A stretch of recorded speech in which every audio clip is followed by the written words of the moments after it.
Good morning, beautiful people. Welcome back to the Gaming Coffee Club podcast, your chilled out weekly PlayStation gaming podcast with a sprinkle of other gaming news on top. What have we got for you this week? Well, we've got a jam-packed show. We've got tons of hardware news. Yes, we've got, believe it or not, an all-in-one console which will play PlayStation, Xbox, and Switch games. Yes, that's a thing now. We are also going to talk some gaming news. We've got new PS Plus games on the way. We've got some just new games on the way. And then we've got some like entertainment news with video games making the jump to TV. We've got some big casting news for some huge TV shows heading our way soon. So let's not waste any more time. Just say grab your mug. Hopefully it's an official Gaming Coffee Club mug. Check out the merch shelf down below on YouTube or head to purepsx.com to pick up your mug for yourself. Get this one as well, the new adventure mug, because 2026 is a new adventure for us all, so why not get an adventure mug to go along with it?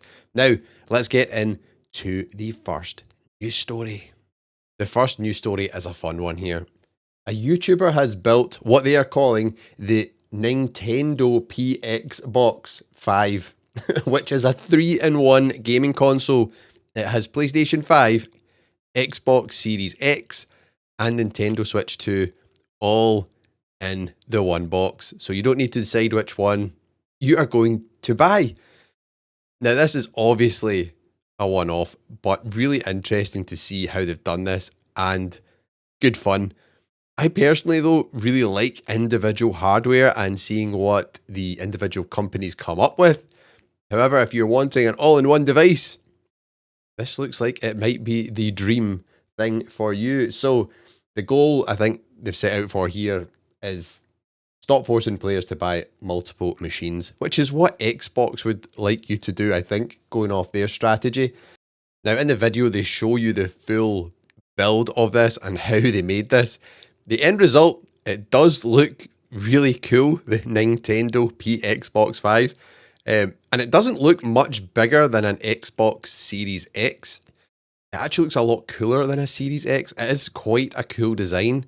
It is like a triangular obelisk type shape with a LED strip down the front, which looks really cool because it seems to light up, you know, the color for whichever team of console you're playing. So it'll be red for Nintendo, green for Xbox, and blue for PlayStation.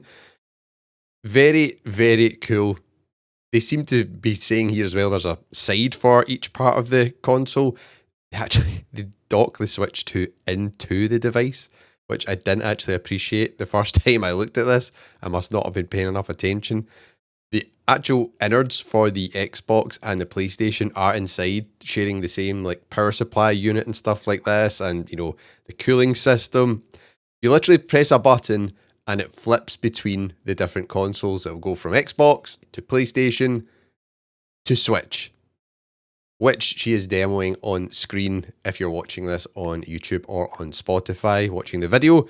It is very freaking cool, a really cool experiment, and I don't know who this YouTuber is. Her channel is, I think it's in Japanese, it might be, I'm not too sure, but fantastic. She's very talented managing to pull this off if she did build this, because it looks really, really professional. It doesn't look like something that has been cobbled together. Like if I tried to build something like this, it would have like duct tape around it and blue tack and, you know, just be total smoke and mirrors. Whereas this looks really professional and really cool and got me thinking, is this something people would actually want? Now, I know it sounds good on the surface. Yes, let's have one device that plays all games.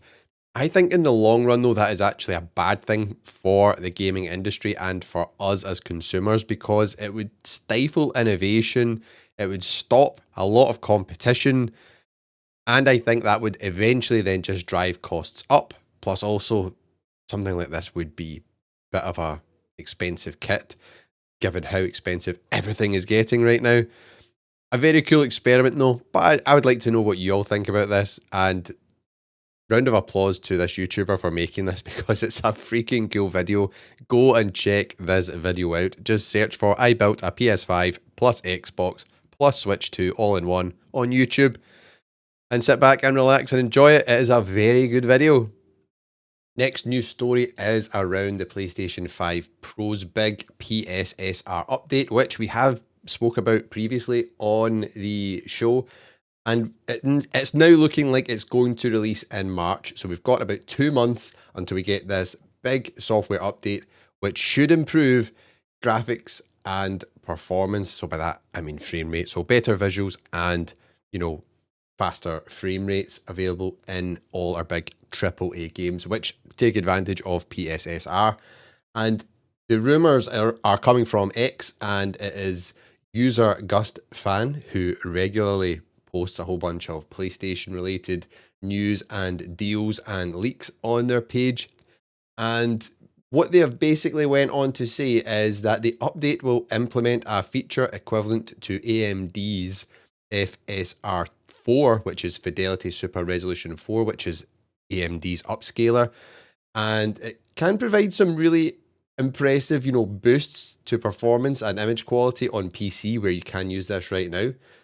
And this is on top of an overall PSSR upgrade that will provide general improvements to visuals and performance, even amongst games that are already topping 60 frames per second. And there's also an update for classic games, which, given the classic games we have on PlayStation 5 are PS5 versions, I assume they actually mean PS4 games because they are backwards compatible.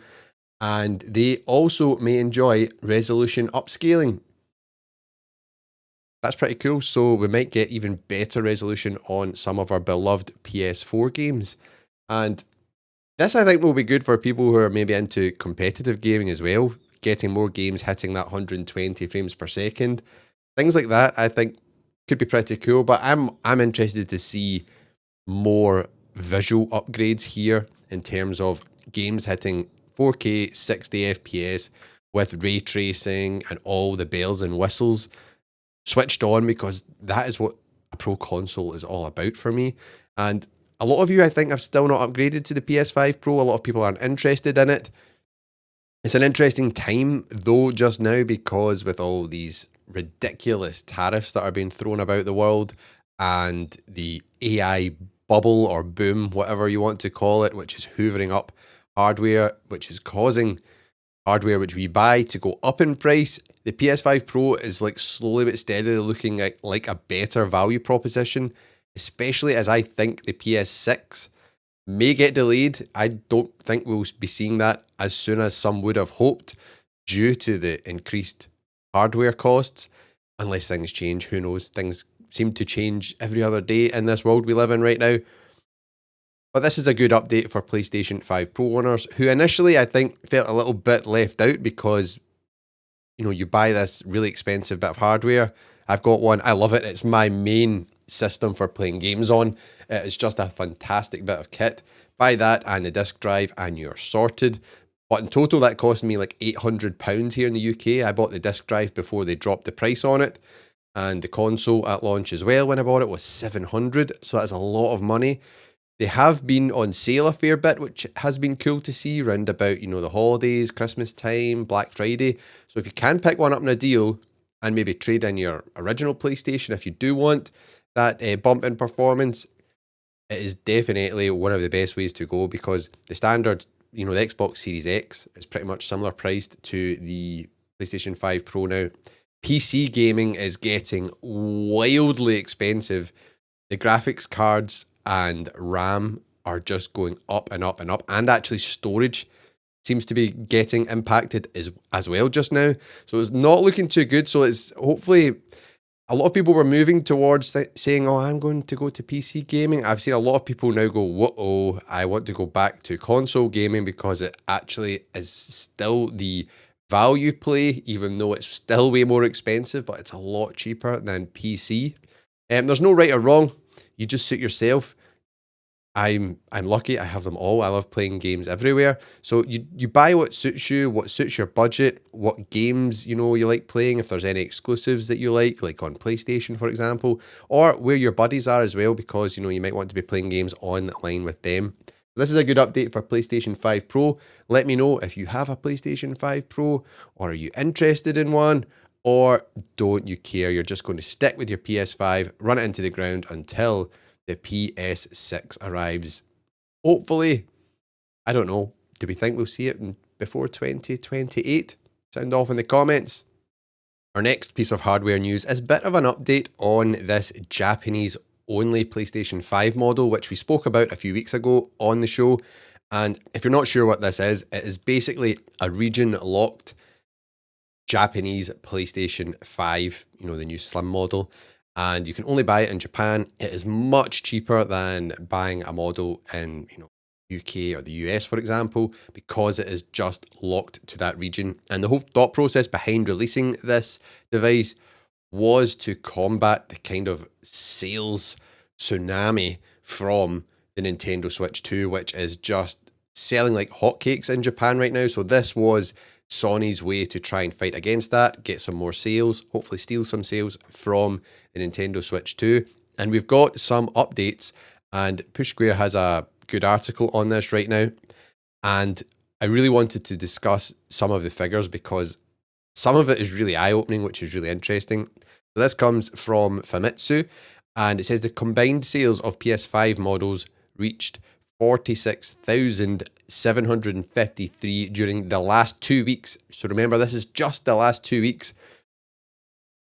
Now, before we get to the Switch, what about the Xbox Series X? This is what blew my mind. So in the last 2 weeks, the Series X Digital Edition sold 149 consoles, the Series S sold 103, and the normal Series X with the disc drive sold 29. So you add that up, that's less than 300 Xbox consoles sold in Japan in the last 2 weeks. Now, let's not forget, Japan is like a big country. It's huge. So that is a really small amount of consoles being sold. And then you compare that to the Nintendo Switch 2. So remember that number, around about 300 consoles being sold for Xbox in the whole of Japan. And then in the last 2 weeks, the Switch 2 has sold over 300,000. 313,838. Wow. The Switch Lite, which has been out forever now, it seems. I mean, when did the original Switch launch? That must be like 8 years ago, 9 years ago, something like that. The Switch Lite sold 18,460. The Switch OLED model sold 16,916. The standard OG Switch, 10,984. Nintendo is absolutely dominating the sales right now over in Japan, which is just crazy figures here. PlayStation in second place then with that 46,000 number, and Xbox is just like non-existent in Japan. Even the PS4 almost sold in the last 2 weeks the same amount of units as the Xbox Series X. They sold 25 PlayStation 4s in the last 2 weeks against Xbox Series X 29 sales. Wow.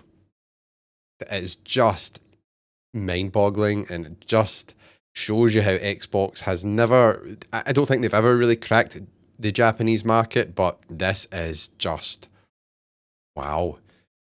Nintendo, absolute dominance on their home turf. Sony, a respectable second there. These figures, obviously, the Switch 2 is the newest console on the block, so it does make sense. But it's not looking good for Xbox in Japan, is it? Wow. What do we think about that, people? Is this an indication of how Xbox is doing around the globe in general? It probably is, to be honest, because Xbox is just like dying across Europe also. It's dying slightly slower in the UK. It's slightly popular here. And then in the States, as its, I would say, main consumer base in America. Outside of the United States, it's really nowhere near as popular as the PlayStation or Nintendo, which just dominate across the board.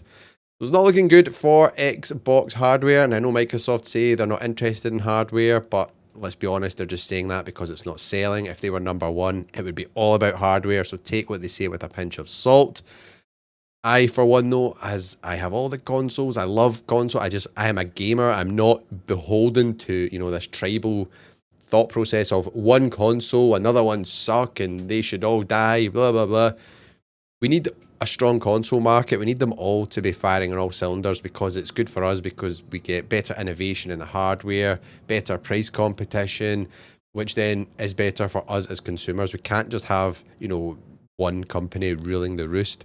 So Xbox, get your act together. I would actually love if Xbox was sold to another company because Microslop is just destroying everything just now with their AI obsession, and I don't see it getting any better anytime soon. Their strategy with Xbox for the past couple of years has been terrible. I don't think Xbox leadership is actually calling the shots.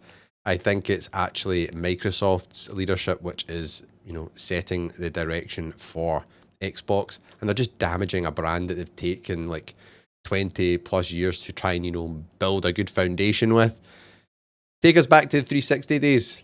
They were kicking ass back then. It was good fun. The Xbox 360 was a banging console, and it put up a good fight against the PS3. Initially, it was winning, and then the PS3, they went back to the wheelhouse and just churned out amazing exclusives and clawed it back, and they ended up winning out that console generation.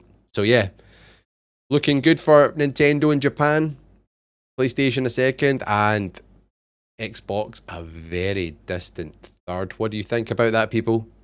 We're over at Eurogamer next for a really interesting story here where it has been revealed that Sony has patented an AI gaming ghost that will play PlayStation games for you when you get stuck.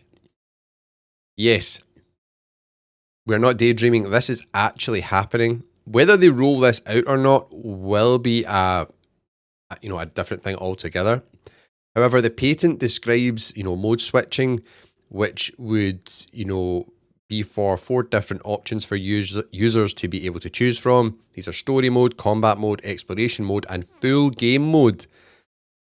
Players are able to do research for the game or even look it up prior to gameplays on internet sites, but this process is time consuming and may not be relevant to tasks and scenarios being encountered by the player.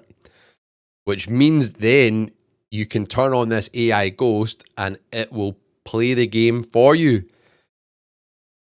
This is really interesting because there's so much discussion just now about AI in general in society, people's positive views on it and negative views.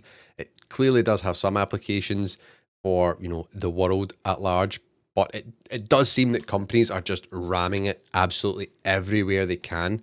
And it's a bit of a gimmick, and there's just so much AI slop in general in the world right now that a lot of people are getting turned off by it and saying, I see AI there, I'm out. Personally, for me, one I really want to move away from is my whole setup here just now. It's Microsoft Windows, but the past year or two, Windows 11 has just got so bad. Every update, it is Microsoft ramming some other AI Copilot garbage into the PC, which I just do not want. The stability has just got worse and worse. It's always crashing when I'm trying to make content and do stuff. So I want to switch away from that and move to either Mac fully or Linux. So we'll see how that goes. But with regards to this for gaming, I don't know whether people would really like this or would really not be like this, because I guess gaming as a hobby or a pastime, it's different from movies in terms of that it is interactive. You partake in it. You don't just sit there. I just wonder if there's a bigger implication though. They say here, the ghost could assist players when players get stuck. I think games are getting watered down and watered down and watered down. It's like one of the benefits of gaming is it's good for your brain. You're trying to work things out. You will build up different neural pathways by trying and failing, and then you'll eventually crack it and you'll get through. We did discuss this on the podcast recently in terms of older games which were much more difficult and way less hand holding versus newer games which are much easier to play in general. Some of them are, and microtransactions and just game design in general. So that was really interesting how that supposedly is impacting gamers' brains. Whereas a lot of the new games, it's just constant dopamine hits, whereas previously it was like patience, problem solving, sticking to the task until you actually progressed. So it's interesting to see what this might do if then the next step of this kind of watering down of some games might be that, hey, you can buy our game for $70 or £70, but you know what? You don't even need to play it. The game will play itself. I don't know. I do see some applications where this could work, if the person wasn't well or wasn't able to actually play the game themselves. I get it. That makes sense. I just wonder if there would be a lot of people, though, that would just take advantage of this when they really didn't need it. I mean, think about when a new game launches and then right away some random YouTube channel uploads full 4K 60 gameplay, full playthrough, no commentary. Literally, hours after the game launches, we will just get tons of that with this. Maybe reporters might like it, actually. I could, as well, reviewers, like, you want a reviewer to have played the game, because playing a game versus watching a game is a different feel. You get a different attachment to the game. I could see a lot of reviewers just using this AI to play through the game, and they'll just sit there and take notes and then write the review on that, or get their AI to write the review. I don't know. This is a weird one, and I really wasn't sure about it. So that is why I put this to all of you in our Gaming Coffee Club question of the week, which I made a mess of and posted the same question twice. But don't worry, we'll go over both the replies. Let's talk about that right now. So I asked you all in our Gaming Coffee Club question of the week. Sony has patented an AI gaming ghost that can play games for you when you get stuck. Is this something you'd want in modern games, or does it go too far? And as usual, vote in the poll and leave your comments down below for your chance to feature in the podcast. And keep your eyes peeled for next week's question, which I'll be posting in a couple of days on the Pure PSX posts feed. And you might feature in next week's podcast. But what did you say about this? So we got on this first post, I posted this twice, as I said, we'll do both. So it got 128 votes, with 23% saying you're into it and 77% saying it goes too far. I'm surprised, that's quite a lot. That's nearly a quarter of you. And then the other poll, which got 125 votes, had even more saying they're into it, with 29%, saying they're into it, and 71% saying it goes too far. So let's look at some of the comments. And we've got Sarnuth here saying, I can think of many reasons why this is okay. If it's an option, younger children, people with disabilities, etc. If it's completely optional, then I don't see a reason why not. Need more info though, but at face value, it seems all right. I guess I agree with that. That sounds fair. Can't argue with that at all. Then we've got here Raka saying, buy the console, buy the game, and buy the subscription for an AI that plays the damn thing. Win-win. Can't argue with that as well. I agree. We've got Angela Chavez here saying, I don't want AI playing games for me while I watch. I want to play the games myself, not watch AI play it for me. I don't want this option, or they make the AI option available if you want to use it. If not, you should not be able to leave the AI option turn off. Again, I agree. If it's an option where you can turn it on and off, disable it, I don't think people will be too bothered with this. We've got RTL Necro here saying, what's wrong with an easy mode? This seems completely unnecessary, and you're basically just watching someone else play the game. Not for me at all. Yes, yeah, easy mode. Some games also have a mode which is even easier than story mode, and it's just easier than easy mode. It is basically a story mode where you just cannot die. You will still play the game, but you will take hits, but you'll take no damage. So that's also an option. We've got here, why even bother? Just hop on YouTube and watch a how-to from beginning to finish. We've got Matt there, dives onto YouTube when he gets stuck, which I think a lot of us do. It's kind of the go-to. I've noticed, keep getting these PlayStation notifications saying, help is available for this game. I've never actually clicked on it, and I think that just shows you like a video clip of what to do. But yeah, we've got, it's just Henry Heck here. Couldn't even say that there. I don't really care. Obviously, some trophies should be disabled if you use this, and obviously, journalists are going to use it to finish and review more games. I wouldn't use it myself, though. Really good point there. And a big question for you all. If you do use the AI to play the game, should some trophies be disabled? Because technically, you're not playing it. That is a really good question. Nice one, Henry. I'm intrigued to see what you all think about this. So let me know in the comments about that. But I totally agree. Journalists will use this to churn out reviews big time without actually playing games. And then the second post, which I accidentally duplicated, YouTube is funny this way. I thought it froze, so I posted it again, and it obviously hadn't. It posted. So we've got Paul Willoughby saying, I'm a middle-aged gamer who gets stuck in games many times, having to give up before scratching the surface. An AI helper would help me experience parts of games I would otherwise never reach. If you don't need it, don't use it, but allow those of us who don't have the gaming skills we used to have when younger miss out. Totally fair. I agree with that as well. That's a good point. I get that too. I play a lot of the really big, longer story games. I will happily play them on easy mode as well because I do not have the time to grind a game. Like, so busy with like family, doing YouTube, working out. I can't literally be stuck on some bit for multiple hours. So I totally get this. I feel what you're saying, Paul. So yep, fair play. Kaluya is saying, if it's an option, it doesn't hurt anybody. You don't like it, then don't use it. We were all kids at one time and never finished a game because we would get stuck. They don't use AI. People will just use internet. Same thing. It is the same thing. I guess for me, the thing that is different just in general now is, remember back in the day when you got stuck in a game and there was more of a social connection sometimes possibly, whereas I remember like waiting for one of my friends or, family or something to help me, and they would show me how to do it, or they would complete the bit I was stuck at, or patience, waiting for your video game magazine to drop, which would hopefully have a guide or a review or something.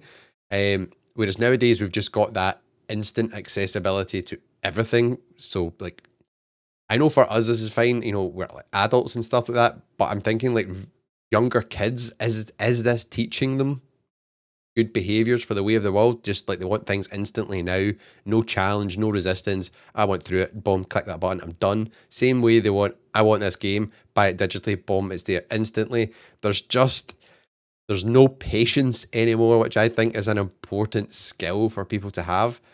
I might just be a dinosaur, but that's what I'm here for, to give you my dinosaur views. We've got Strixus here saying, I'm on the fence. On the one hand, the idea of having an in-game ghost to follow when I have to look up a guide. I try not to, but my game time is limited. Bam, we're all the same. Everybody does that. Sounds kind of neat, I think they mean. On the other hand, I tell my kids that they have to figure out their game puzzles instead of me doing it for them, so I kind of feel like a hypocrite. I get it. I know what you mean. Plus, a lot of modern games throw hints after a full 2 seconds of not solving it, which really annoys me. That was what we were talking about with games really like holding people's hand these days. I wouldn't really want it to literally do it for me, Kelly Woodward says, but having an avatar appear to show me a tutorial of it being done wouldn't be horrible in my opinion. That reminds me of in Titanfall 2, amazing game, loved it. There used to be like an avatar that would show you how to do the wall running and stuff, and it would do it, and then you would do it. That's quite cool. I like that idea. Of course, as long as you could fully disable the function when wanted. I think everyone's view is kind of like, yeah, cool, not too fast, as long as you can turn it on or off. The big question for me now, which I think needs to be answered, which Henry called out here, and I think is really interesting. So it seems like people are like, cool, whatever, suit yourself. However, if you do use the AI to play the game for you, should you still get the rewards of the trophies? That's what I want to know from you all now. Sound off in the comments, people. And keep it civilized because this is a really good, really interesting discussion. Nothing but positive vibes here. Our PlayStation Plus Premium and Extra games, catalogue games for January have been revealed. And I think it's quite a good month, to be honest. So first off, we have got for PlayStation Plus Extra and Premium, we have Resident Evil Village coming to PS5 and PS4. Creepy as hell Resident Evil game. I played a demo of this when it was launched.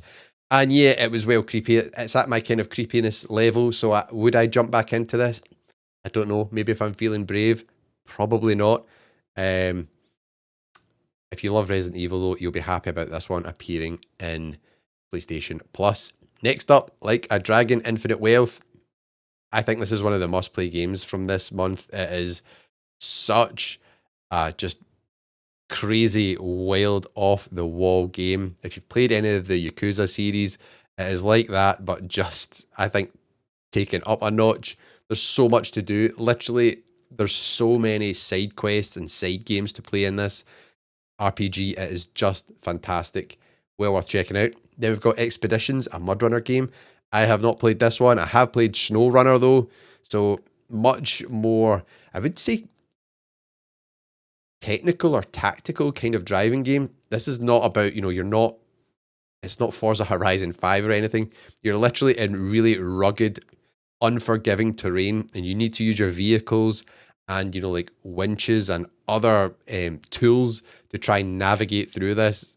To give you a bit of a flavour of what it's like when I was playing SnowRunner, I remember I had to tie a winch round a tree to help me get up this hill. Then once I released the winch, I basically slid down the hill into this just big batch of ice and was pretty much marooned there. So yeah, it is good fun. I think this will be good. Well worth checking out if that tickles your fancy. And also it's a much slower paced game. So if you're playing on something like the Portal, this will be great on the Portal as well. We've now got A Quiet Place: The Road Ahead, which is a single player horror game. So another horror game if you are into that. And this is based on a movie, which I have never seen. Have you seen this movie? Is it good? Is it worth checking out? Let me know. And then we've got Darkest Dungeon 2, which is a roguelike road trip of the damned. I have no idea what this is all about, and I'm going to skip this one, not going to lie. One that I had never heard of that I'm definitely not going to skip though is Exit 8, or The Exit 8, and it's a short walking simulator inspired by Japanese underground passageways. If you want to see some footage of all of these games, check out my video on Pure PSX I did a few days ago where we covered all of these games coming to, well, the Portal with a Portal lens on it, and there's some footage of them all, and this looks really cool. All about like liminal spaces. If you don't know what that is, go onto YouTube and search it, liminal spaces, and just go down the rabbit hole. It's really weird. So this looks cool. It looks like a game I'd love to try. In particular on the Portal, it looks like it'll be really good fun. And then Art of Rally, I've played this. Top-down, unique indie take on rallying, and it's actually really tough game. I think a lot of people will enjoy this one though. A Little to the Left, I'd never heard of, but I know a lot of you are interested in this. So it's a tidy puzzle game where you're basically tidying up stuff. So instead of tidying up, the room that you're in your actual house, you can just do it virtually and earn some trophies. And then the best, Ridge Racer is coming to PlayStation Plus Premium. Keep in mind, this is not the arcade perfect version, which is in Arcade Archives, which you can buy right now on the PlayStation Store. They've got a version of Ridge Racer. This is the PS1 version of Ridge Racer, and I'm excited to see this. So this is only for PlayStation Plus Premium members. What games are you excited to check out when they arrive? And they arrive very soon, actually. I should have told you all that. They arrive on January the 20th, which is tomorrow. Speaking of January the 20th, another game is arriving tomorrow, which looks really good. And let's talk about that right now. I think you all know I enjoy my fighting games. I always say this, I'm not good at them, but there's just something fun about fighting games. I've always enjoyed them from way back, like Tekken. The first Tekken on PS1 was one of the first games I got for the PlayStation, and ever since then I've just loved them all. Great fun. But we've now got a 3 fighting game here, which is called 2XKO, and it comes from Riot Games. They are the developers here. And this is so free to play. It arrives tomorrow. Players will take on opponents in 2v2 showdowns with powerful abilities and refined tag team mechanics. So Season 1 is launching on January the 20th for PS5, Xbox Series X and S, with the game already being available now in early access on PC. The actual game footage of the fights in this looks really good. So this is a different spin on things from Riot Games, given they've been focused on Valorant recently. I'm really excited to check this out. So tomorrow, we will be able to play this for free on PlayStation. Is this a game which you will be checking out? Given it's free, it's well worth just jumping in and giving it a go, see what you think. But I'm excited for this. The art style as well looks fantastic. Got that kind of cel shaded look, which I really, really like. So I will be jumping in tomorrow to see what this is all about on PlayStation 5. Now, another big first party game from PlayStation has got a release date which has now leaked, and that game I'm talking about is Marathon from Bungie. Yes, this is still a thing after it being delayed. This extraction shooter is now arriving. We know it's in March, but the date is now going to be March the 5th, 2026. So this basically came from a trailer which was uploaded early on X, and it was then removed, shortly thereafter. However, the official release trailer leaked online, and the official date is the 5th of March 2026, and pre-orders are coming soon when the trailer officially drops. I'm not sure how this is going to do. Marathon, what do we think? I was kind of underwhelmed when I watched it. So this is an extraction shooter. Arc Raiders, I would say, has possibly filled that void of a big popular extraction shooter. Or could you look at this the other way and say that Arc Raiders has made extraction shooters more popular in the, kind of general public realm, and it might actually help Marathon? I'm really not sure. I think if they launched this, possibly, I don't know, I keep thinking this game should possibly go free to play to give it a chance. I just worry that it might be completely dead on arrival. Bungie, obviously got the Halo legacy there. Their Halo games were fantastic back in the day. I don't think that studio is the same studio that it is today. A lot of those people are gone now. They don't work there anymore. We've had Destiny, Destiny 2, and this is their latest, franchise they're launching here. It's not going to be PlayStation exclusive. It's going to go to all the platforms. So you'll be able to play this on PlayStation, Xbox, and PC. Anyone interested in this? I feel like there's been no hype around this, which makes me think not going to do too well. What will the price be for this? That's another big thing. Are they going to, go in the same price bracket that Helldivers has done and not be really expensive? Go for like Helldivers was like £25 here in the UK. I'm pretty sure that's what I paid for it. Or are they going to go for more than that? I just keep thinking this is going to be another Concord. I've not got a good feeling, but I'm really curious what you all think. You all might be really hyped about this and really excited. I know there's been a whole bunch of work since we saw, the last big kind of gameplay review trailer, and there has been some developer diary type videos going online on YouTube. But I'm just not excited by this at all. Maybe that's just me personally. I'm literally in a phase now of single player story games. Just finished the Final Fantasy VII Remake DLC. What was that called? Is it Intergrade? Can't remember. The Yuffie missions, anyway. And loved it. Great. Now I need to pick which game I'm going to play next. I'm going to put a poll up on the Pure PSX posts page, actually, for you all to vote. I'll put a couple of games up there and you can all vote what I should play next. Help me out because I always get decision paralysis. But back to Marathon. I don't know. I don't think this is going to be very successful. If it does out the gate get a lot of hype, I think it'll drift away quickly, possibly. Don't have a lot of faith in the ability of Bungie and this game actually right now. So we will see. Will I check it out? I don't know.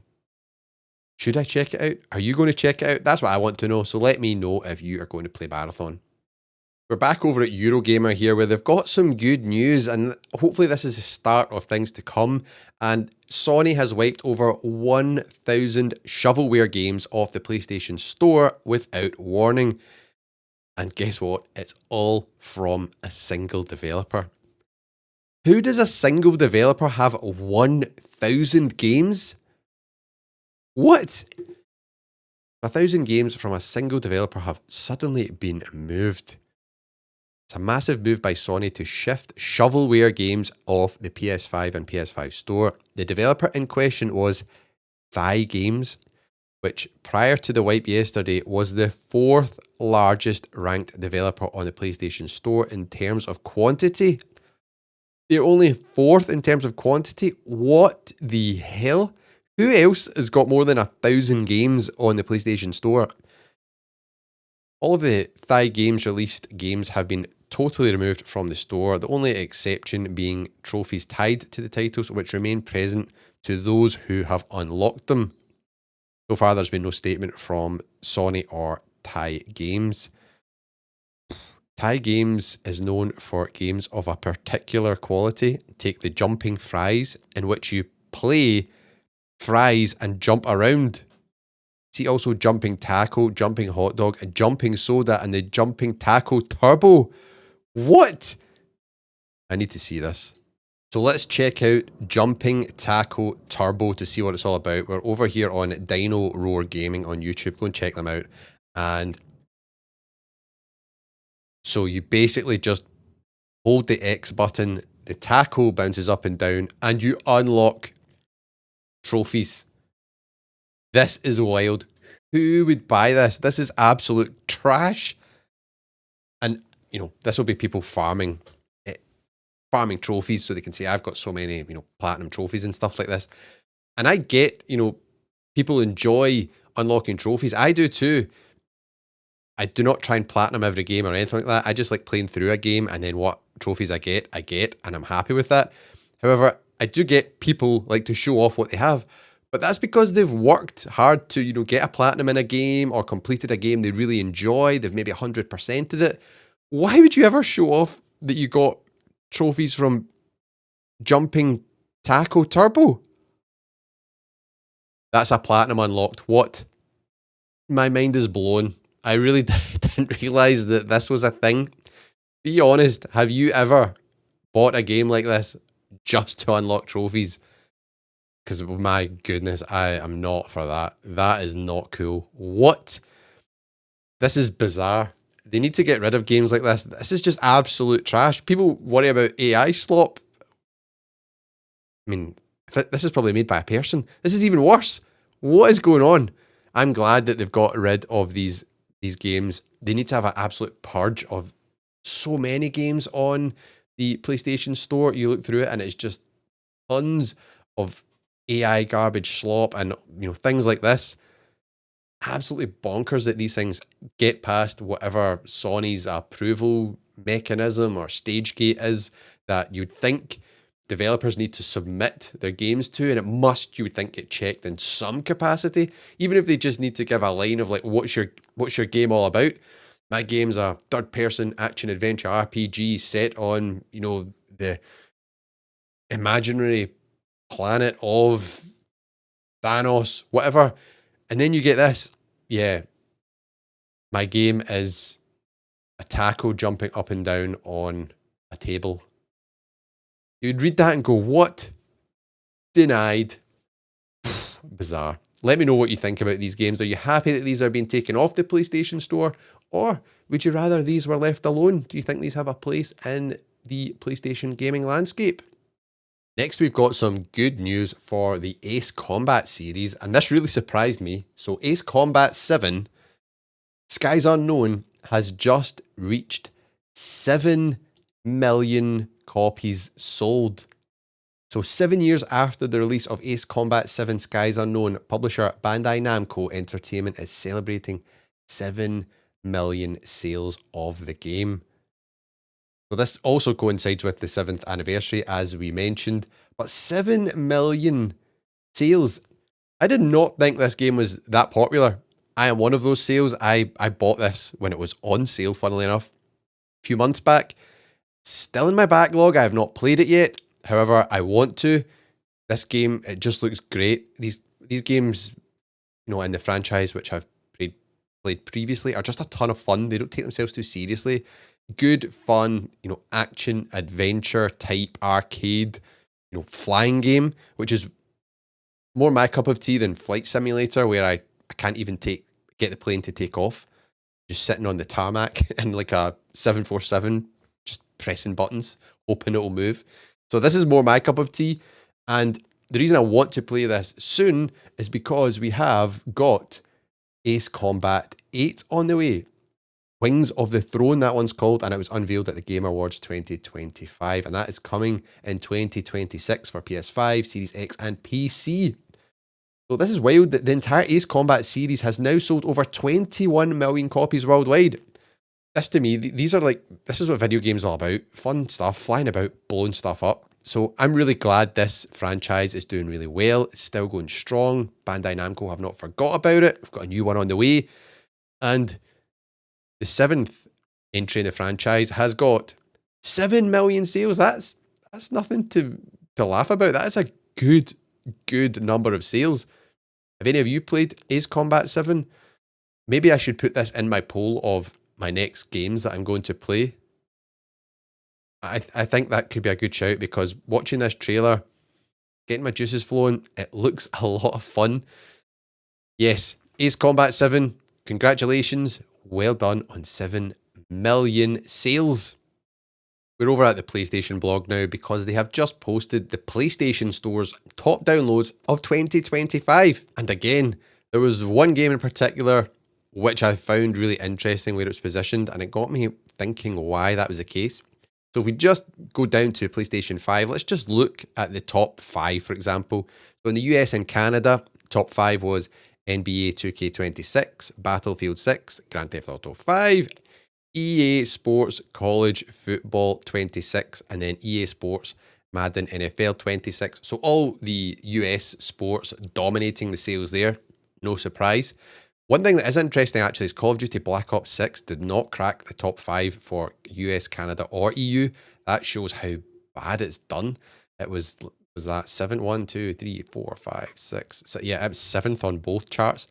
If we go over to the EU now, so in Europe, EA Sports FC 26 was number 1. That doesn't surprise me. That's probably up there every year, with football just being the biggest sport in the world. So no surprises at all there. We've got Grand Theft Auto 5 was next. EA Sports FC 25. So the previous entry in the franchise is still selling like hotcakes. But it's this one here. We've got an Xbox game on the top 5 for EU sales on PlayStation 5, Forza Horizon 5. And then that got me thinking, whoa, that's not in the top 5 in US and Canada. Where is it? It's all the way down. I mean, I don't even want to count. So what is that? 2, 4, 6, 8, 10, 12. It's 13th. So Forza Horizon 5 is an incredible game. If you've not played it, I can't recommend it enough. Playground Games absolutely smash it with this franchise every time they launch one. Forza Horizon 6 is just on the horizon. That's going to be set in Japan. I cannot wait for that game. We're getting our first look at the gameplay of that this week. We will talk about that in next week's podcast, so I am excited for that. However, big difference here between its number 4 in the EU and then 13 in US and Canada. And I just sat thinking, like, why is that? And then it just clicked. That is because the Xbox is, its home turf. The US is where it sells best. So a lot of players will have played it via Game Pass, because the game did come out years ago. Forza Horizon 5 came out a couple of years ago on Game Pass, and there's a lot of Xboxes in the US and Canada. Outside of the US in particular, Xbox is pretty much a dying franchise, a dying console. They really don't sell very well in the EU. They're kind of non-existent. It's all PlayStation and Switch. In UK, they're a bit more popular, but still nothing compared to PlayStation and Switch, which is why then it's higher up here because probably a lot of the US players have already played it on an Xbox, and then the EU players, it's their first taste of it. They think, oh, okay, I'll buy this for PlayStation. Let's check it out. PS4 games, let's just look at the top one. Red Dead Redemption 2, still crushing it. Rockstar are printing money from like GTA 5 and Red Dead Redemption 2. The Red Dead Redemption 2 is top for downloads on PS4 in the US, Canada, and the EU. Wow. Surprisingly, in the EU, A Way Out is number 2. That's a great game. Definitely check that out. From the same developers that brought you Split Fiction, a fantastic online co-op game to play. Star Wars Battlefront 2 is number 2 in the US and Canada. And then PSVR games, VR2, sorry. We've got Beat Saber as number 1 in the US, Canada, and the EU. Then second is Alien Rogue Incursion VR is number 2 in US, Canada, and EU as well. Very cool. Free to play. Fortnite, and then Roblox, both of them were top across the board. Oh, it'd be good if somebody could come in and sweep them away, give people something new and fresh to play who want to have a good free-to-play game. One thing that was interesting to see, Marvel Rivals was number 3 for US and Canada. Was not as successful in the EU. It was a bit further down. But that's cool to see a new art game pushing into the top 3 there. Out of all of these, have you been playing any of them? Does any of this surprise you? And did you pick up Forza Horizon 5 for your PS5? By the way, it looks stunning on the PlayStation 5 Pro. It looks even better than it did on the Series X, and it was a looker on the Series X. If you've not picked this game up, it is well worth checking out, people.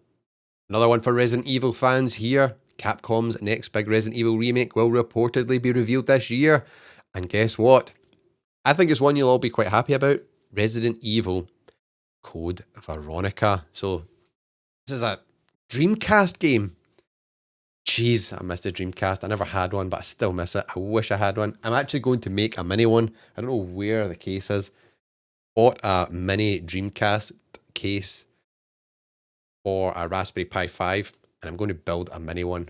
That is my goal for the next couple of weeks. Anyways, this is according to reliable leaker Dusk Golem, who claimed on social media this weekend that later this year, Capcom will unveil a remake of the Dreamcast game Resident Evil Code Veronica. Now, Dusk Golem has a history of reporting the Resident Evil series, previously claimed that remakes of Resident Evil 0 and Resident Evil Code Veronica were in development, something VGC also understands to be the case. Originally released in 2000 and overseen by series creator Shinji Mikami, Code Veronica was a Dreamcast exclusive, but later made it to PS2 and GameCube. The game follows Claire Redfield and her brother Chris Redfield as they fight to survive an outbreak on a remote prison island. Wow. Over the last decade, Capcom has remade Resident Evil 2, 3, and 4, all of which were warmly received by critics and fans alike. There we go, people. Resident Evil Code Veronica. Is that the next Resident Evil game you'd like to see? I saw some people saying online they would like it to be Resident Evil 5, which kind of surprised me.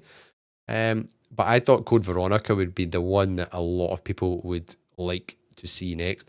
Or even Resident Evil 1, done in the proper full remake style of, Resident Evil 2, 3, 4. Because the one we do have is just more of a kind of visual upgrade. So I would like to maybe see that as well. That'd be pretty cool. But exciting news for Resident Evil fans. Now let's get on to some entertainment news where we discuss what's happening with gaming world going to the big screen or the little screen. We've got our first look at Sophie Turner as Lara Croft for Amazon's live action Tomb Raider TV show. Now, this has kind of split the internet. Some people love it, some people hate it. What do I think about this?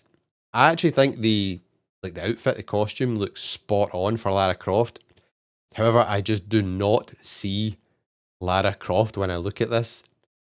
I just don't think Sophie Turner looks like her at all. However, some people seem to think, yep, it looks great. And then you have others who are, it's really interesting. A lot of people are more concerned about her actual acting ability here. I can't really comment on that. I think I've only ever seen her in Dark Phoenix, that X-Men movie, which was just kind of meh. So I don't know. I mean, I've not seen her in anything else. What do you think about this? Is that something that worries you? Has she got the acting ability for this role? The outfit is clearly, a big throwback to the classic PlayStation 1 games, which is cool. So hopefully it's more of a kind of badass Lara, which we had in the original games. Be quite different, I would imagine, from the Lara Croft we got in the most recent movie, which Alicia Vikander played Lara Croft in. And Alicia Vikander was great as Lara Croft, just the movie wasn't the best. It didn't have the best story. And that was more like from the more recent Lara Croft Tomb Raider trilogy. So this will be very interesting to see. I hope that it actually does really well, because if this bombs and they don't do well, Tomb Raider will be cast off to the Shadow Realm for another decade before we get another live action shot at this. The creator, writer, and executive producer is Phoebe Waller-Bridge. I have no idea who she is and what she's done previously, but fingers crossed this is in the same vein as Fallout is on Amazon Prime, because Fallout is freaking awesome. So if they can smash that, maybe they can smash Tomb Raider as well. Fingers crossed, but I'd love to know all your thoughts. And who would you have liked to have seen cast as Lara Croft Tomb Raider? I see a lot of people would have liked it to be Hayley Atwell, who does the voiceover for Lara in the Netflix anime TV show. I watched like an episode of that and I thought it was pretty rubbish, so I bailed out of that. And then there's also, for if it was maybe a more origin type Lara type story, a lot of people were saying Daphne Keane would be great for it. I think both of them would be really good picks, actually. They both sound like Lara Croft. They both look like Lara Croft. They both have, experience in action movies. They're both really good actresses. So yeah, they would be great fits. It's a shame that they are not playing Lara Croft. However, fingers crossed, this one is very good and hits the mark. So let me know what you think about this. Does this look good to you? Has this got you even more excited about the live action Tomb Raider TV show, or are you thinking about giving it a miss? God of War is also heading to Amazon Prime, and we've got our Kratos. Ryan Hurst from Sons of Anarchy is going to play Kratos. Sony Pictures Television and Amazon MGM Studios are working on this, based on the PlayStation's ancient mythology themed video game. I think this casting sounds pretty good. I think it looks the part. I'm sure this guy actually did the voiceover for Thor in God of War Ragnarok. Is that right? Am I wrong? I'm not sure. But we've got this casting, so we know who is going to be Kratos now. We also, though, know who is going to be playing another character, which we're going to talk about in a second. But the one which is now really important for this TV show is Atreus. Who's going to play that role? I am really, really intrigued by this. But I'm excited to see this is moving forward, and the casting is looking quite good so far, as we will see by our next one. Deadline is also reporting Teresa Palmer is joining Ryan Hurst in Prime Video's God of War. So she has been in A Discovery of Witches and Warm Bodies, and she has been cast in God of War. She will be playing Phoebe, also known as Sif, who's Thor's wife and the goddess of family. So Amazon have declined to comment on this, but supposedly this is the case. It's a done deal, and this looks good. I think she will look exactly like the character in the game. Very, very cool. So it says here from writer, showrunner, and executive producer Ronald D. Moore, who has wrote Outlander and For All Mankind. I loved For All Mankind. Great show on Apple TV. God of War follows father and son Kratos and 10-year-old Atreus as they embark on a journey to spread the ashes of their wife and mother, Faye. Through their adventures, Kratos tries to teach his son to be a better god, while Atreus tries to teach his father how to be a better human. This is all sounding really positive for me for this show. I am excited about God of War on Prime. That just reads to me like they know what they're doing with this. Sounds kind of like God of War Ragnarok here. So, yes, I am hyped about this. Are you excited for God of War on Prime Video? Amazon Prime are hoovering up a lot of gaming franchises here. So, we've got Fallout, we've got God of War, we've got Tomb Raider. What's next on their hit list? What other show would you like to see arrive on Prime from the gaming world? I keep going back to it, but I think Metal Gear Solid would be awesome. A TV show of Metal Gear Solid. People, sign me up. And next week, we'll be able to talk about Forza Horizon 6 gameplay as the Xbox event, their showcase developer direct event, is this week. We'll discuss that on next week's podcast. So make sure you like and subscribe. And if you're listening to this, please leave us a review or follow us, whatever you need to do on that platform, whether it's Spotify or Apple Podcasts, wherever you're listening to this. Thank you very much from me. And we'll see you next week for more chilled out gaming news on the Gaming Coffee Club podcast.